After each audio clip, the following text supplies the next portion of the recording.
And I've been working with Symbiota systems since about 2008, and I worked extensively with Ed Gilbert and Ben Brandt and a lot of the developers, along with Neil Cobb and some of the folks in developing some of the early Symbiota systems that are linked through SciNet in particular. Most of my work, I'm trained as a botanist, so most of my work's been involved with specifically with dealing with floristic systems. And so Ken and Denise had asked for me to come on and just give a kind of an introduction to sort of checklists and sort of how to do checklists. Is everybody able to hear me okay? If I can just, if one or two people just let me know.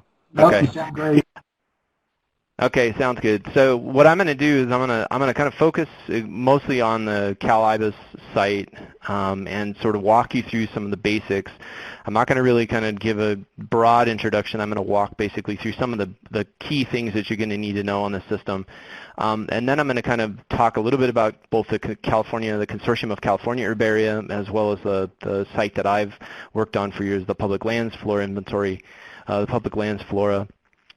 Just to sort of show you the resonances through all the different systems. So pretty much everything that I'm going to talk about has a direct resonance through all of the other Symbiota systems. So everything that we're talking about, there will be slight variations, but generally everything that I'm going to talk about has applicability, whether it be the myco portal, whether it be bryophytes, lichens, it doesn't matter. Within the Symbiota infrastructure, the infrastructure, the architecture is really similar.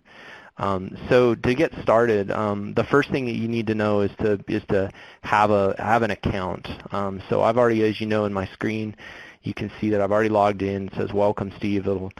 That'll always indicate that you're there. It'll say "Log in" otherwise. So some of the basic things that you'll want to know that we're going to talk about. We're going to go through this sort of My Profile. We'll walk through that. But to start, I'm going to click here on the site map. And if anybody's following along, feel free to just kind of wander along as I go. The site maps are typically the sort of the map for each individual site, and they'll give you, and you'll notice as you start to work more with Symbiota, you'll start to see the similarities between each one. So in this case, this sort of gives you a list of the collections, image library, taxonomy. This allows taxonomic both exploration. Some of the other ones, there are different levels of permissions that can be granted. So some people can be taxonomic editors and otherwise dynamic species lists. And then what we're going to talk about today are really this sort of area down here, which is the data management tools and down. I'm going to sort of talk in sort of three broad sort of strokes. The first, I'm going to really talk just about the basic checklist function as a whole, and I'm going to kind of walk you through some of the functionality within that. The second thing I'm going to talk about is sort of curation and sort of how you link vouchers within a checklist and sort of how you do some of the sort of curatorial activities, whether that be, managing conflicting vouchers or voucher conflicts or otherwise. And then the third thing I'm going to talk about is this idea of a biotic inventory project. And so to go from the sort of the very basic, which is the sort of the localized checklist, and then sort of scale out to the larger sort of perspective of kind of the regional perspective. So here are the biotic inventory projects, and then the checklist is kind of what I'm going to be talking about. So this is just to give you a basic idea on where you're at within each site. So if you go up to My Profile, we click on My Profile, first thing we're going to see is you're going to see some of the checklists that are assigned to your account. So in this case, I've already kind of preloaded a few. Part of why I can't get on the microphone is we don't have internet to support it here in Mineral, so we're at the far end of a line and we get about 3 megabytes per second for the whole park, so I apologize for that. But the way that what I've set up here are a few different examples of ways that you can go about doing some different types of checklists. So to get started, if you're starting a checklist, let's just start from scratch. You're going to go over here in this plus on the right-hand side of your screen to create a new checklist. What this is going to do is going to open up a new interface which allows you to then articulate all of the different things. So here I'm going to put in a checklist for San Miguel Island, or just as an example to kind of keep it. I'm not going to put any of this information, but this allows you to detail who the authors are, the locality of it, give some information in an abstract. I'll provide a little bit more examples of that later on. As well as sort of locate. If you do Clicking on this here in the latitude longitude, that allows you to locate the actual, so if you were to say, for us in the Park Service, what I typically do is I locate it at our main headquarters, or like a prominent visitor center. That allows it to be then located on a map, as you'll see in the biotic inventory later. Default display settings, these are fairly straightforward. These can be useful depending on what the purpose of the checklist is for. If the checklist is specifically for looking at, if it's an interface with the public, you'll want to be displaying common names or display as images can be really useful. Otherwise, everything will be organized taxonomically. And it will be organized taxonomically anyway, but it gives it a little bit of more of a sort of a public-friendly or a lay-friendly kind of approach. And in this case, I'm going to click, you get a choice between access being public or private, and here I'm going to set down, this is a public checklist. So I'm going to do a create the checklist, and this will be the first. And as that's populating, that's setting up the basics. And so what this does is this sets up the sort of the infrastructure for a checklist. There's multiple ways that you can go about a checklist. Most cases, the checklists, especially within the Park Service, we have a number of checklists that would be batch uploaded. So in that case, you would here on the right-hand side of the screen, you see add new species to checklist. You can do this so you can add individual species one at a time, or you can do this batch upload spreadsheet. And if we click on that, what that brings up is an interface that allows you to upload the checklist. The checklists have to be in a CSV file, and they typically have to have the two that are required. You really have to have the scientific name. If you want to have a specific familial structure or a link to specific families, then you'll want to enter that as well, and that would be where you would say, I want to leave this taxonomy as is, or in the case, all of the Symbiota systems have a central thesaurus. Some instances, there's multiple thesaurus. So we've years ago we built an IDIS thesaurus to be used in some interfaces with the government checklists, for a lot of the Park Service checklists in particular. So this would allow you to then, whatever you enter in, it would actually be updated to what the thesaurus, what the current nomenclature is, and that's typically maintained by the website itself. So in this case, you would just choose the file. It would open up a second dialog window and allow you to then link that. In the interest of time, I'll just kind of show that as sort of an example. This would be in the instance of if you have a specifically already derived checklist or an already developed checklist. This is where you would actually enter that, and this would be the sort of the beginning point for which you can begin the process of sort of associating vouchers. So we'll just kind of use that as sort of just a general example there. The second thing, so another way to sort of approach the checklist is to go through kind of the back door. In this case, since I'm not really doing the work here at San Miguel, I'm just using this as an example.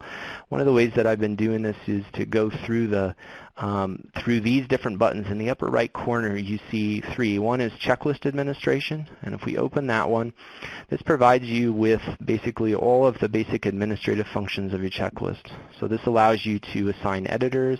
In this case, if I was to assign additional editors, you can see that I can pull down. It kind of grabs a pull-down menu, and you're able to add whoever you want to be an editor as well.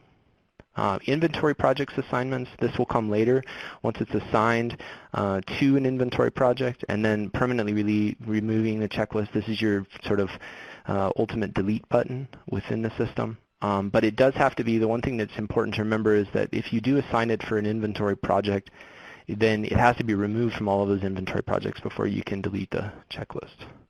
So description. The description is, again, this is the same as you saw in the initial.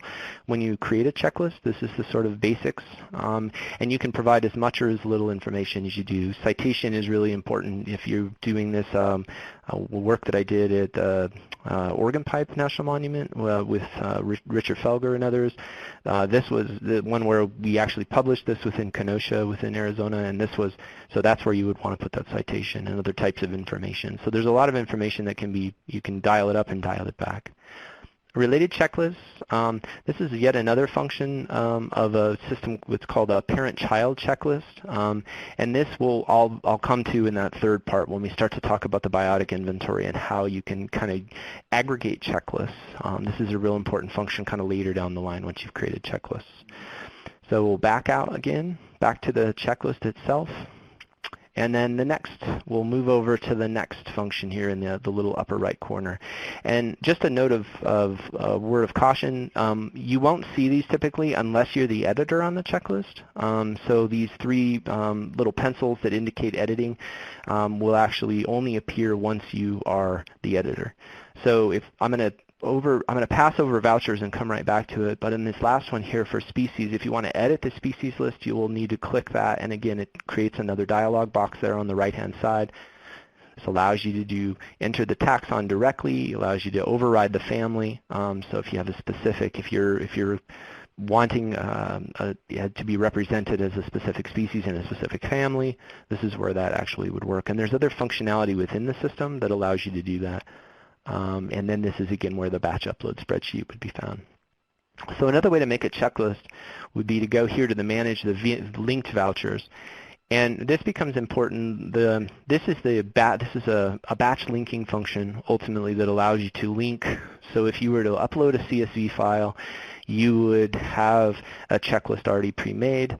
Then once that checklist is pre-made, you'd then be able to, this is where you would actually go to edit the SQL statement. So this is the search statement that you would create where you would be able to look at, you would put in specific information, and this is also where you would actually, in the case of CalIBIS, because this is all taxa, or all phyla rather, this is where you would want to identify what you're specifically working. So in this case, we're going to focus on plants for today's exercise. So I'm going to click GBIF plants, and this will actually pull all the records. And then since this is San Miguel, what I'm going to do is I'm going to open here another dialog box. This opens up another dialog box once you bring that up, and this is a Google coordinate mapper, and so I'm going to zoom in here to San Miguel. And then what I'm going to do is I'm going to drop this bounding box around the file, and then we're going to submit that. And then what I'm going to do is I'm going to save those search terms. So this is the establishment of your initial search terms. To get back to those search terms, this will always be the page that you typically see from now on. The page that we just saw was the only time that will appear. And so now this is the way to return to that search statement and be able to edit that search statement. You'll just use this single pencil here. So if you were to have a preloaded CSV file, so you've preloaded your checklist, this would now be populated with all the taxa that don't have vouchers. Another way to approach it would be to go here to the missing taxa. This is a way that we can populate this. So you would click on the missing taxa. Now what it is doing is that's actually running the search statement in the background for that specific bounding box. And so this gives you the possible missing taxa. A couple of notes of caution on this. This actually pulls out all the specimens that are actually geographically located. So some of them may not have, some specimens may not have locality information, and that's just something that you'll want to, typically if I was to do a kind of a troll like this where I'm digging through records, you can go and do a geographic query, then you can go back and do a locality query and other queries. So in this case, it's just sort of this is very much a data mining exercise for doing this. So in this case, you can look at this. Right now, it's being displayed as a species list in this upper right. You can also then click two others. So you can look at both the problem taxa, and what that is that identifies species that may have nomenclature that's different than the accepted name within the thesaurus, or it may be species that are maybe different species or maybe wrong. So in this case, I'm going to look at the batch linking. So what this is doing is this is running a batch linking function in the background. And on that search statement, so what it's doing is it's now going through and it's searching for each one of those individual species that are potentially quote-unquote missing. And as this loads on my really slow internet connection, so what this does is now this is the batch linking function. So this is those species that are not found in the checklist. And again, the note of caution on this is that you want to always make sure that these are correct. A lot of times there's a lot of erroneous sort of geographic locations, and that's just, it's partly a function of geolocate and the automation of some of those. So you just have to, but it's something that you can always go back. There's a lot of redundancy in the system to be able to go back and remove those. So in this case, just for the sake of speeding the process up, what I'm going to do is I'm going to hit select all. In this case, normally what you could do is go through line by line, and you would just kind of scroll down. As you see, as you scroll down, you can see everything has San Miguel Island. So I'm fairly confident that this is a sort of a decent sort of a sample. So what I'm going to do is I'm going to move really quickly down to the bottom. So if you go all the way down to the bottom, then you're going to see add tax and vouchers, and I'm going to add it using the current taxonomy. So that will use the current central thesaurus. And now what it's doing is it's running in the background. It's now adding all of these species and specimens to the checklist, and it's populating the next go-round. So while that's kind of running really slowly, what I'm going to do is I'm going to jump to a completed version of that so you can kind of see what that looks like. So in this case, here's a couple of different examples of checklists. This was a geographic query that I did for the adjacent Santa Rosa Island, where I did exactly what I just showed you, same with GBIF plants. And what this does is this then shows you this is the checklist that was created out of that. And so this is the sort of the basic function of that way of kind of creating checklists in a sense by sampling. So sampling within a single box. So the actual coordinates, the question here, the actual coordinates, so there's a couple of ways to do that. Once you've created this checklist, the first thing to do is to click, if you go back up to the right corner, you can edit the species list. Now what this does is you notice it does do that, populates that little small box. The other side of it is now you notice that there's this specific now you have an editor pencil right against every single species. So let's look at, let's say Atriplex watsonii here, and I can edit the details. It's going to do a pop-up window. And this is, again, this is the same kind of functionality within it the functionality here is the same as in that yellow box. And so you can do family override, you can rename the taxon. In the case of changed names, this is where you would come to change the taxon name. And what it would do is once you change the taxon name, anything that's associated with that will be transferred to that new taxon. So voucher administration is the other function I want to show here. So this shows the actual specimen itself. And so in this case, then you'd be able to go in, and there's a couple of ways to do this. You can actually edit here. This is the editor, and then the other one is this is the actual specimen. So this will bring up yet another dialog window, and it will show the actual specimen itself. So here's the specimen, and here's the location information. We'll talk a little bit further about it, but one of the important things in some of the other systems, there's an occurrence editor that I'll come back to on these pages. So keep that in mind, where there's an actual direct link to where you can not only communicate directly with the curators of the collection, but you can also actually go directly in and actually edit the occurrence in the case, as the example I used earlier of Oregon Pipe National Monument, we went in and we found a number of specimens that were actually erroneously located, so we were able to relocate those to what we thought was more accurate. And then those are actually sent directly to the curator. And Mary, I don't know the answer to either of those questions. Those might be questions. The first question, the current thesaurus, I'm not sure. That would be a Cal IBIS question. Ken maybe have the answer to that. So to go back out, so now I'm going to back out, so that's kind of the basic. The other way to do it is you can edit. This would allow you to edit the voucher and just put notes on the voucher, but these are sort of edits, and this would allow you to do that. So we're going to back out of this to show a couple more examples. So this again was the Santa Rosa example here is a geographic, this is a geographic query. So I did a query just specifically around Santa Rosa. So what you can do is this again, bring up a checklist. Here it is, I already preloaded it. So this is what that would look like when you click on that. This would show you the map. And what this does is this is showing all of the value, this is showing all of the collections that are found. So a couple of these you can see are kind of this one here, this one's offshore.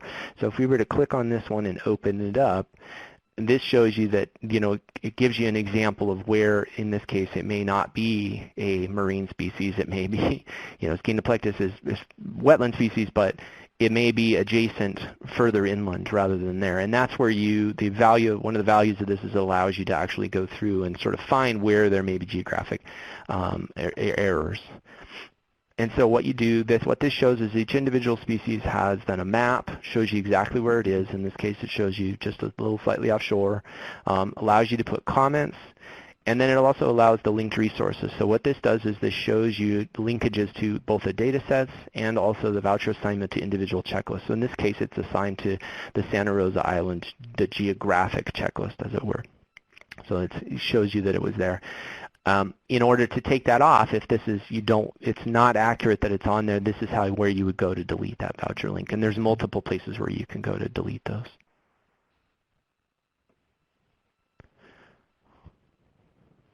So the next sort of shift to show some other examples. So one of the other things, if you go back here to the front page of this, and we go back to my profile. Actually, before I do that, let me walk through a couple of other just the sort of basic infrastructure here. Within the checklist itself, in this case, I'm using the original checklist because I was using the central thesaurus, so I don't need to. It won't change it appreciably. In this case, you can redisplay. So in this case, I can do display as images, and then I can rebuild the list.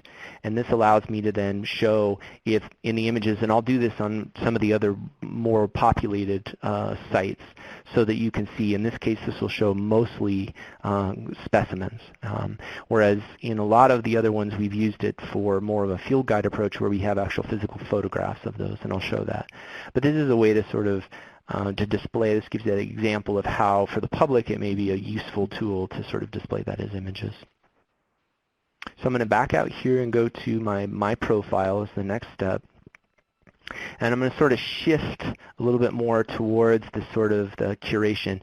Within the checklists themselves, these other two, just so you know, these are the specimen management. So this is, I don't have any of the authority on this site to manage, so I don't have personal occurrence, whereas I do on something like SciNet. And then this shows the sort of the user profile, and you can actually, of your basic profiles. But when we talk about the individual species checklist, the next thing to talk about would be then the sort of the linking of the vouchers. So we'll go back here to, let me actually jump really quickly to another example from the Consortium of California Herbarium. This is, closer to where I am. So this is an example of Lassen. So CCH2 is essentially the California Consortium of California Herbarium's new Symbiota portal. And you can see the resonances here as they're very, very similar to what we've seen on the channel, in terms of in the Cal IBIS portal as well. So they're very similar in terms of the resonances. In this case, there's a couple of different functions. So there's different functions in the simple maps versus the dynamic map. The dynamic maps allow you to have a little bit more of a little more control over the geographic within the map infrastructure. I'll come back once that's loaded in a week. So similarly, if we look at the manage the link vouchers here, this will give you kind of a feel for how things will change. So in this case, I've been working on developing our list here. So this allows you to sort of see that when you do have it populated, it gives specific examples for each individual species. And so you're able to kind of go through and say, okay, are these species that we're missing? Are there collections that are elsewhere? In our case, Cal CCH is kind of, and this is sort of reflective of some of the other issues within the sort of herbarium. Most of the other portals are all sort of national, whereas the herbariums are still fairly separated. So in this case, we have a number of vouchers that are listed here that are without being vouchers, but we actually have them, quite a number of these that are actually listed that are coming through SciNet. So hopefully that'll eventually get linked up. But this shows you an example of where the taxa without vouchers here can be listed. The way that this works is these is the individual queries. So in this case, I'm just doing a geographic query, and if you were to link the individual specimens, what this does is goes through. So in this case here, this is listed as Lassen, but it shows as being not in the park in that case. So here, this is Lassen National Forest. So even though both of these fall within, maybe I did a much larger query for this, neither of those species are actually, the specimens actually are actually in the park. So I wouldn't use this. This is the links voucher specimen voucher. This allows you to link each individual species to that record or to that individual species. Let's see. So in this sense, then there's a couple ways to do it. So again, once you're on the new vouchers, there's this kind of slightly changes. So this is looking at the non-vouchered. And then what you can do is you can do either occurrences for the non-vouchered tax list, so I can run this query. This is, again, running a batch query in the background based on the SQL statement as I've articulated above. And then you can kind of see, a lot of these are just, right outside the boundary in a lot of these cases. So these wouldn't be things that we'd include. So this is just slightly outside the boundary. So it just shows you the way in which the control that you have over linking each individual species, you actually have complete control over how that works. And then really the way to sort of search as you look through, once you develop your checklist, the way to really go through it is to actually then do iterations of it. So doing a geographic query may only get some of the newer specimens.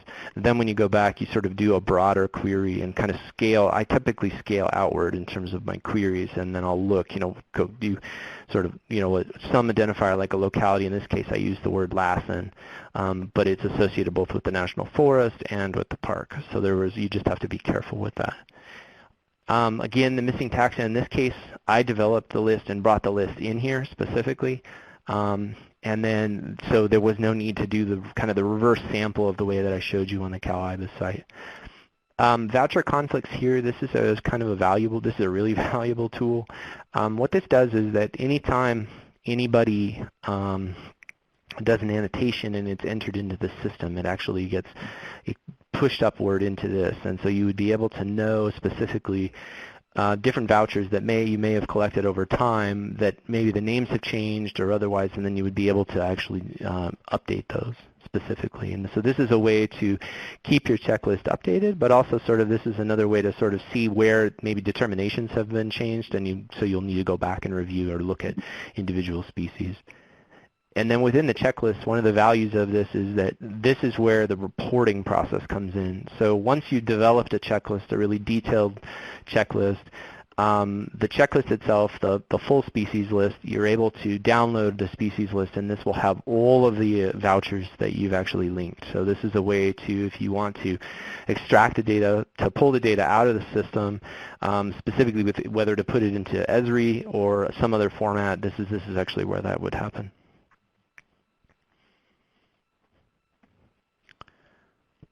So, and just as another kind of example of what I meant by the display of the images, so if we jump to the public lands flora here, so this is another example of, actually let me jump to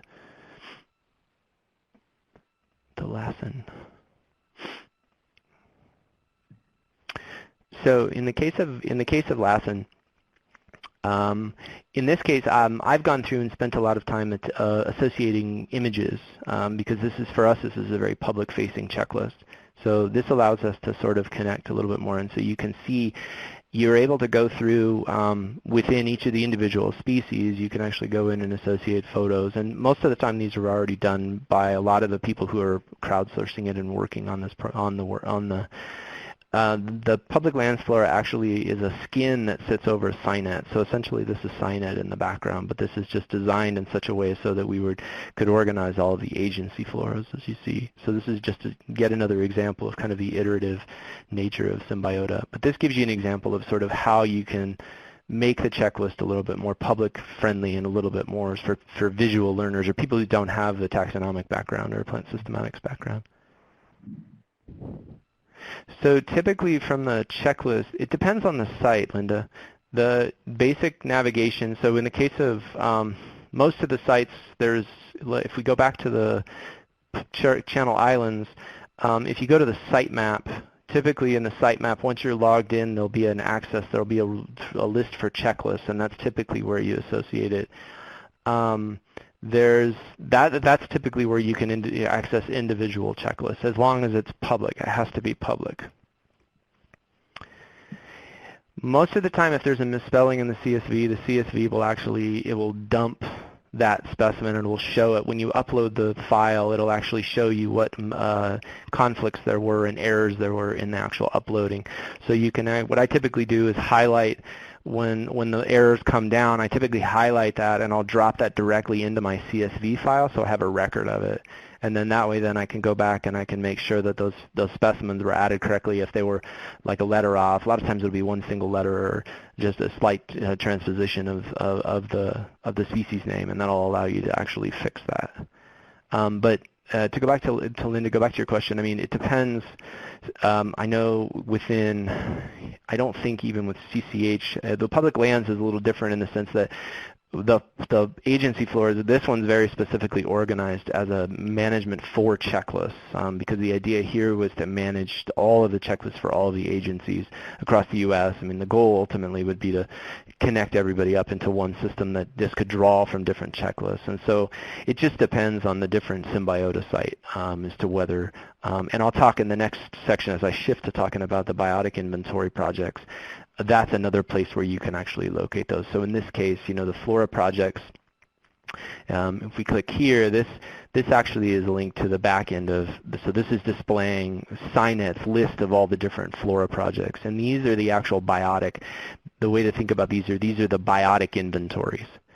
So another example, to go back to Channel Islands, in the Channel Islands site here, if we go back to the portal checklist and I go back to my profile, here I have the inventory project, and so in this case there's the Cal IBIS test. So this is the inventory, and you can see that I've already associated these two different species, so two different checklists. So here's the Santa Rosa and here's the Santa Cruz. To manage this, you would open the editing functions. You would see here's the information that would be associated with it. You can all see that this is a private list, so this isn't publicly displayed, this isn't publicly accessible. This lists who the managers are. In that case, it's me. And then the checklist management here, you would add then the checklist, then I would want to add, okay, I want to add the San Miguel checklist, so I'm going to bring that one up. And then the third thing that I'm going to do that I'm going to add here is I'm going to add another checklist, and that checklist is one that I created this morning called Channel Islands. And so this is the parent-child checklist that we talked about. So what this is doing, this is another way, these are the biotic inventories. So to go back to the floristic, so here we go. Here are the Flora projects on the public lands, and this shows you all of the different checklist projects that have been done. So here, if we scroll all the way down through here, and here's the Pacific West. Okay, so we'll go to Park Service because this is the most developed. So this kind of shows you, the sort of the power of the system as you start to aggregate. So as checklists get done, they can then be linked into larger checklists. And so in this case, what this is this just shows the biotic inventory. So this is all the Park Service units in the Intermountain region that have floras that are actively being curated. This is curated, I think, by around maybe 35 people now. So in this case, I've provided, editing privileges to individuals throughout the Park Service who then have access to these individual checklists. So they're curating their own lists. Most of these are being done by the Inventory and Monitoring Program in the Southwest.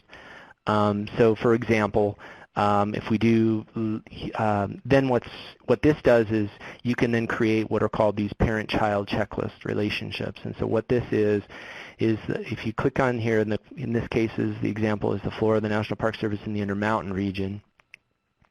What this is an aggregation of all of those individual checklists that you're looking at right now. So all of those individual checklists, it's about 6,500 species, I want to say. But what this is that the child checklist relationship, so yes, here's 7,352 taxa total. And what you'll see, in this case, I'm going to go back to Cal IBIS so that we're kind of more examples. Sorry about that. Close some of these windows. So in this case here, the Channel Islands, what I've done is I've actually gone in and I've created a Channel Islands. This is a checklist, and you can see that it has both Santa Cruz and Santa Rosa Islands. So now this is sort of aggregating the two, and so you can see this is just plants again. And this aggregates the total here. And then if I'm going to go into checklist administration, and this will show you, so what you do is you create a regular checklist, just an empty checklist, and then what you're going to do is now we're going to use this tab in the beginning where we talked about the related checklists. So you're going to click on this, and you can see here that so far I've got Santa Cruz and Santa Rosa. So I'm going to go here and I'm going to click on this, and then it'll do yet another pull down menu, and now I can add San Miguel. And so I can go through and add San Miguel to the total. So there we go. Now we've got 3 checklists. Now I can back out to the original checklist, and you can see that it added a few more species overall. And so you can also then see it'll expand the maps that you're looking at. And so this is a way for, an example here, Channel Islands National Park consists of multiple islands. And so this is the case where you can do each individual flora for each individual island. And then what you can do is begin to aggregate so you can start to look at the larger sort of patterns. And this is a way, some other examples of things that we've done in the past, let's see, good example. So here in the Park Service, this is the example. This is aggregating all of the checklists that we've created. I think there's about 39, 40 total in the Intermountain region. And so what this is doing, this is just aggregating all of the different checklists. So anytime an edit is made on any of those checklists, it's reflected in this list because of that child-parent relationship. So the combination of those two allow you to sort of consistently keep maintaining those. So if you have, in our case, like within the Park Service, we have many different sites spread over large geographic areas. You can integrate them all into one single sort of quote-unquote flora. But it also the same goes for all of the collections or the curation of all of the vouchers that you have. So anytime you attach a voucher, it gets added to this list. And so I'm not going to go to the map because it would actually take too long on my connection. But to see that example, that'll allow you to sort of see that anytime a voucher is added, it's then just automatically added to these sort of child and parent checklists. Some other ways that you can approach this, I'm going to use the public lands flora here as an example, and sign it for that matter. And the reason is so here's an example. This is a project that I worked on in the Southwest, and this is we went through and looked at all the Asclepias. So there's ways to create checklists for each individual species. So in the case of here for, let's look at the Asclepias of Arizona. This is an example to where you're able to, we had 35 taxa. And then this is, again, the more public-facing example, but it also allows you to then look at once you have these, you can pop this off and rebuild the list as a regular checklist, and you'll see that it actually brings up, again, the map. So in this case, I'm going to bring open the map and let that load. And what we did here was we wanted to look at where all the collections were for all these species, and so we created a checklist for the 35 species, and then we did a query for Arizona. So it was much easier based on the geographic query, and so in this case, this was a geographic query. This could just take too long. But that's another example of how you can utilize the checklist function as a sort of a sampling technique, as it were. Yeah, it's going to take forever to load. So in that case, that's more or less everything, the basics. I guess if people have more questions, I think this would be probably the appropriate time to start firing them at me, and we can kind of walk you through some of the questions people might have.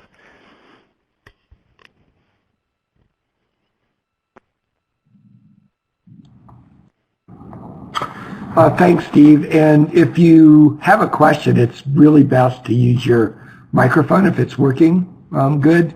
But if you feel more comfortable typing the question, you can type in the chat box below.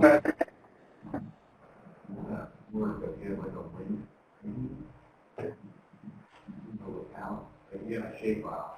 And you upload a CSV. How do they tie to each other? Is there a common FID field? I think it's defining the area of your.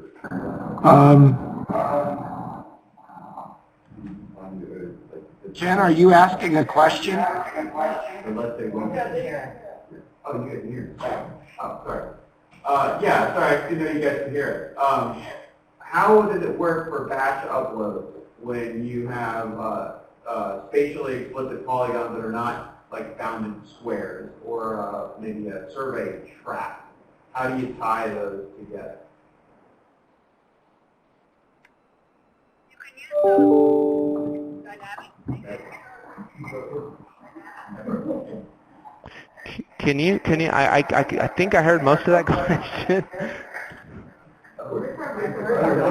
So how when batch uploading to a checklist, is there a possibility to upload the checklist and tie it to a irregular polygon or a line file geographically, not just a spatially explicit rectangle? Yes. Yeah. Yeah, there is in the spatial module. Yes. There's also, Can you show us that?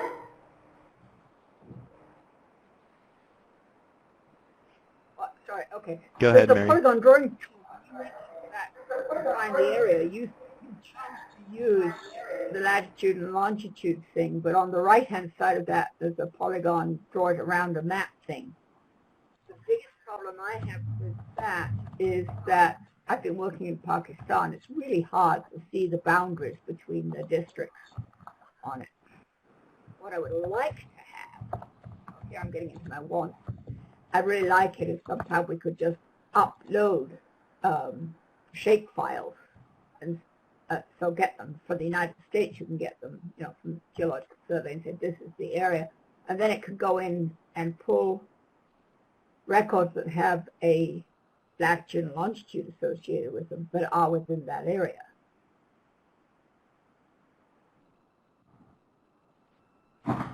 And if I'm not mistaken, I think that is the spatial module. You can upload the shape files and do the queries within that shape file, within the boundaries of that. Thank you. Yeah. You can, I would not show it. Go ahead, Neil. well, you can easily bring in a KML file. So if you have a shape file, just convert it to a KML. And so if you have very irregular borders, then you can bring in a KML file and ask the spatial module to select everything within that polygon. So the spatial module works within CalIBIS. It's not implemented in, I don't think it's implemented in any of the plant portals like SciNet. It's not. It is not. But you can use it in CalIBIS. What I don't know is, let's say if you go to an island and get a species list, load the records, how you move that into the checklist. Do you know that, Steve, or is that something we need to answer? You know what, the way to do it, I mean, you would typically, when you download, whenever you do a query in any Symbiota portal, there's a way to, you would get a checklist, and you can display that in different ways. So you can display it as a checklist here. Let me give you an example. So if I go to search collections, just as a way to look at that. So if I go to search collections and I do gbif, let's just search for plants. And then let's say that in this case, you know, I wanted to do, let's do a point radius search. And I'm going to do a point radius search around, let's go back to kind of what we've been looking at. So I'm going to do, let's do the middle of Santa Cruz Island, maybe. So middle of Santa Cruz Island, I'm going to submit that. It's going to be 30 kilometers, so it's going to capture a lot of extra stuff. What I'm doing is I'm just running a query looking for specimens that are within 30 kilometers of that point. And so it's you know, it's obviously not going to be following any kind of watershed or any kind of geographic boundaries. But what it does is it's going to pull all the occurrence records into this. Now, there's ways to deal with getting this data out. So there's multiple ways to do it. One way would be to sit here and you can download the specimen directly. You can actually display it on a map, or you can go here and do the species list. And the species list, what this does is it actually, in the other portals, even in CCH and the other portals, what it's going to do is it allows you to set this up, number one, into the checklist interface. So here's the raw data. Okay, so it gives me 1,000 species within 30 kilometers, the raw data. And then you can do, so here's the checklist. This will open it in, I'm going to open this one in a link in a new tab and come back to it. You can look at it in an interactive key, so you can actually look at that within the checklist, and then you can also just download the checklist data. But once you open it, let's see, so here's the checklist that I just created, okay? So this was the specimens that I just did of that 30-kilometer query. Now these are the checklists. Now you can download these directly. So in this case, you would say, okay, I want to download this checklist. You can download it, and it's going to download it as a CSV file. So one way to do it is to do this broad query. You download the data, then you have to upload it back into the system as a checklist, and then you would just go through your normal voucher linking function. There is no way to take the vouchers that you have that you find under a specific query and directly turn those into a checklist, if that makes sense. So then you can So there's do a sort of a two-step process. Right. So this is a different process within CalIBIS to get either taxa checklists or the actual occurrences. You can do all of the same thing in the spatial module, and the spatial module allows you to either use a preset KML file for a boundary, or you can draw an irregular polygon boundary. That's correct. Yeah. Yeah, but there still isn't a way, we still have not designed a way to turn it directly into some kind of checklist other than this way. So this is the, if you turn it into the sort of the checklist interface, then that's the where, that's where that, it just would give you this list. And you notice here in this sense, this is saying all these specimens are within 30 kilometers of that point. So these are all the different species that are within 30 kilometers of that point. But it doesn't, you'll notice there's no specimens associated with it. You would still need to go develop this as a checklist, then you would need to go and put it into the checklist module and actually then run your own queries and do your voucher specimen associations. And that's actually a better way to do it, honestly, because you get when you just do the query, you're going to capture a lot more mistakes. The batch linking function is really valuable because you're able to see each individual specimen. You're able to see the information from each individual specimen. And so in those cases where the example I showed with Lassen, you can show that, hey, here's Lassen, but it may not be necessarily in Lassen Volcanic National Park. It's actually something that's, immediately adjacent to or right on the boundary or whatever it is. And so, in our case, we're trying to find these because we're legally obligated to know where they're at. But in most other cases, it's more of a scientific question, like, okay, is this species here? Where is it? And so that's the sort of the nuances of the system, the value of the sort of going through the iterative process of looking through. It's the sort of the digital equivalent of going to the herbarium and getting to look through all the specimens. Right, and that seems like it would be particularly relevant to the CalIBIS portal, which is what I call a synthetic portal. In other words, everything is a snapshot. So, for example, all of the GBIF data is all data from GBIF, including research-grade iNaturalist records. And even research-grade iNaturalist records are can be very questionable. And just I'm gonna back out real quick, and there was one other thing I'm gonna try and figure out where it's at, but the one other thing I wanted to show was we talked about so in the case, here in the Lassen Volcanic National Park, I'm gonna pull up. Let me see where. So I can pull up and I can display notes and vouchers on my specimens here, so I can show all the specimens. So I'm going to look at the Dysphania here by Vern Oswald. And what I wanted to show here was in the case, so in some portals you have this occurrence editor, and I'll actually jump over to the public lands because I know I do have that. But in this case here, so Colleen she's one of the curators down at CSU Chico. This is an example of where you can actually, if you have questions about this is where the value of the system for these sort of the live collections, so scan and all the other live collections that you have, where you can actually interact with the curators, and so you can actually, there's a feedback mechanism. CalIBIS being a snapshot, you don't have that functionality yet built in, and so some of the other portals, I think it's just important to understand that there's this other occurrence editing kind of capacity, and I think that it's kind of intended for the CalIBIS. But I think that this is just sort of just showing that sort of example of ways that I've done some of the work I did with with Andy Miller on the MICO portal, I was able to find things we found specimens that were placed in Washington, and I was able to just communicate directly with their curators and say, hey, this is geographically is wrong, and then we just went back and forth a couple times, and then they corrected it for me, and that specimen then had a better geographic locality. So that's kind of the cool thing about this system, is that it is very iterative, and you're able to go back and kind of reconnect with the data itself and sort of see, okay, is this accurate? Aaron Reardon and I talked the other day about some of the problems that we had about, looking at sort of in Maxent modeling. You want to be able to know that that specimen's actually in that place if you're going to be modeling it for that environment. So those are some of the sort of functions, the downstream functions that you want to kind of pay attention to. Right, and so for any portal, you have that same feature even in snapshot collection. So CalIBIS is, once again, somewhat unique in that it was a relatively small budget to build it, and so one of the things that we did not do was to list each collection individually. So if we can get a few more resources, we can take, we can list all of the collections individually, and then that feature would show up where you're able to contact the curator of that collection if you have a question about a specimen record.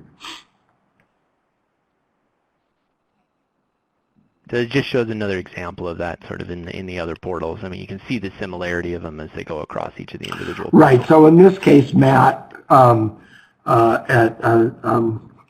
Santa Barbara Botanical Garden, I think, no wait, where did you get this from?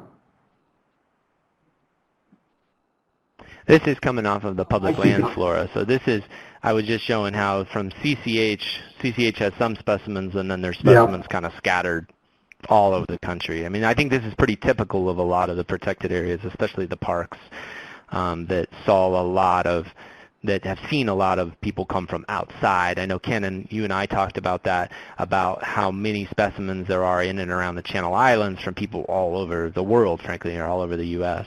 And this is this is one of the kind of those issues with that, in terms of being able to access, making sure you're accessing all of the different specimens. And this is where the MICO portal and the Bryophyte portal and SCAN are really ahead in that sense, because they are sort of the larger. It's the complete sample of the United States. It's the complete sample of all of the area, and access to all of the collections that are available.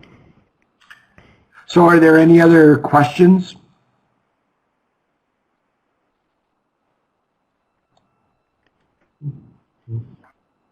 Mary, did you have a question? No, you didn't raise your hand earlier. Then opened my big mouth and asked it.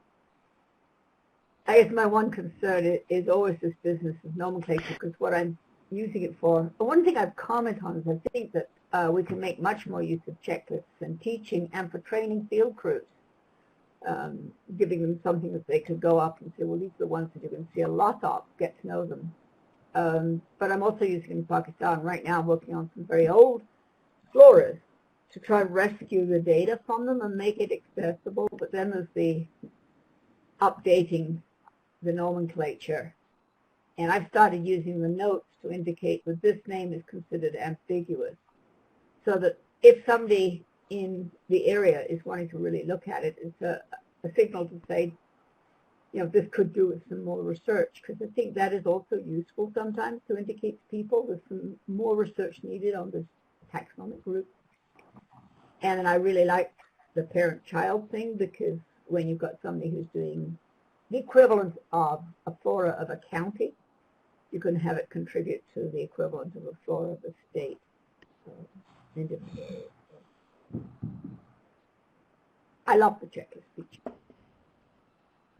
Yeah, and I think, Mary, to your point, I mean, one of the things that, what I've got up right now is LASA, and one of the other things is this open export panel. So one of the things that we tried to create over the last couple of years is a way to sort of export some of the data into more public-friendly sort of field guides.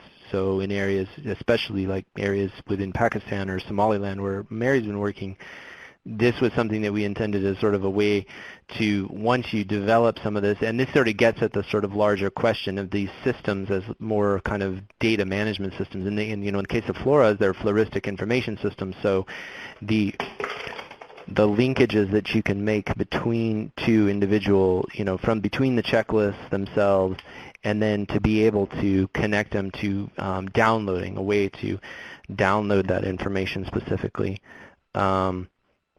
is just pretty important. Maybe we don't have it in Open Herbarium. No, it's only in the public lands flora right now, because I think there's, it's what this export function does is the export function itself will actually allow you to decide. So in this case, this listed here, the primary description sources being the field guide. Secondary, you can pull it down and you can see all the different available. And this is pulling data directly out of SIGNET. So in this case, you could say FNA is your secondary one, and then you can do max images of text on. What this does is it actually would print out, let me back out real quick to show everyone. Excuse me. So the monolepis here, will just pull this one up. This is the specimen, but what this would do is then it would actually pull this field guide data here and a number of the different individual pictures, and it would actually put the scientific name, the species, and it would go through, and then it would actually then, all of those would then, it would dump the field guide entry into that. So it actually creates a sort of a PDF, it creates a PDF file ultimately. Out of that. So it's a way to pull some of the data out of the system so that you can actually use it offline. I may contact you more about that shortly, because Sure. I'm looking, there's various things like, for instance, you mentioned Somaliland, adding Somali descriptions, because if you're wanting to get people in the country to learn about it, you really need to speak the language. I don't speak Somali. Yeah, and this would allow that. I think the sort of the tab functions here would allow you to then have sort of, one thing we've always talked about is then having, take the field guide and have someone translate it into Spanish. Because so many of these species, especially in the Southwest, so many of the species it's a binational system, and so being able to have, a Spanish version of the description would be key, so that you could create it really auto. And what this does is this sort of takes, we had created a number of these field guides for Park Service units in the Southwest using this system, but this put it all online. We just input all of our data up here, so we did like 3,000 species where we did these sort of comprehensive entries where we were just kind of mashing the other different of them together. Here's the list of the sources we use, but that would be the sort of a way to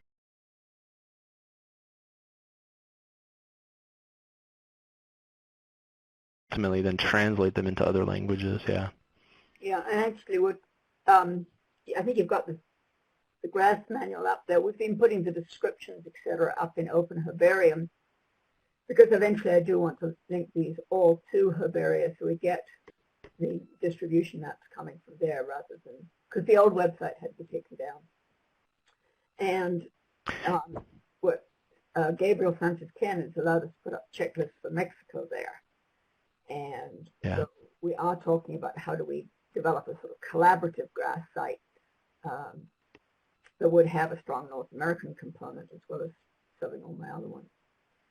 But I haven't gotten around to getting the link. Yeah, and any kind of it, the thing for people to understand is, most of the innovations that get developed in Symbiota are applicable to all Symbiota sites. So once we program something, in this case, what we programmed here is this export panel, a way of yanking out these the descriptions and such. This can be, the code that's written is in the system, and it can be imported into other portals as people want it. And so it's just a matter of just kind of finding, the funding to be able to program it, tailor it directly to your needs. So, in the case of Cal IBIS, this is just an example of sort of some of the things that you can do. Pretty much everything that we've done is things we've thought over the last few years. Like the batch function was something that the Fish and Wildlife Service funded because we were tired of doing it individually. So we went and did a batch function, and we were able to pull out each individual batch, so rather than just doing it one at a time, which at the beginning in 2008 and 2009 was annoying. Didn't really make you want to use the system. And I think a lot of these innovations too, I think, are in the flora of Oregon. Linda, I think you guys have incorporated a lot of these, and so again, I mean, it's everything that we've talked about today is applicable to any Symbiota, almost every single Symbiota site. Yeah, great. In fact, that's one of the wonderful. Okay, well, it's almost. Any more questions? Linda Hardison is typing. Anyone else have any questions? She's probably saying that she can take care of any software updates that are needed.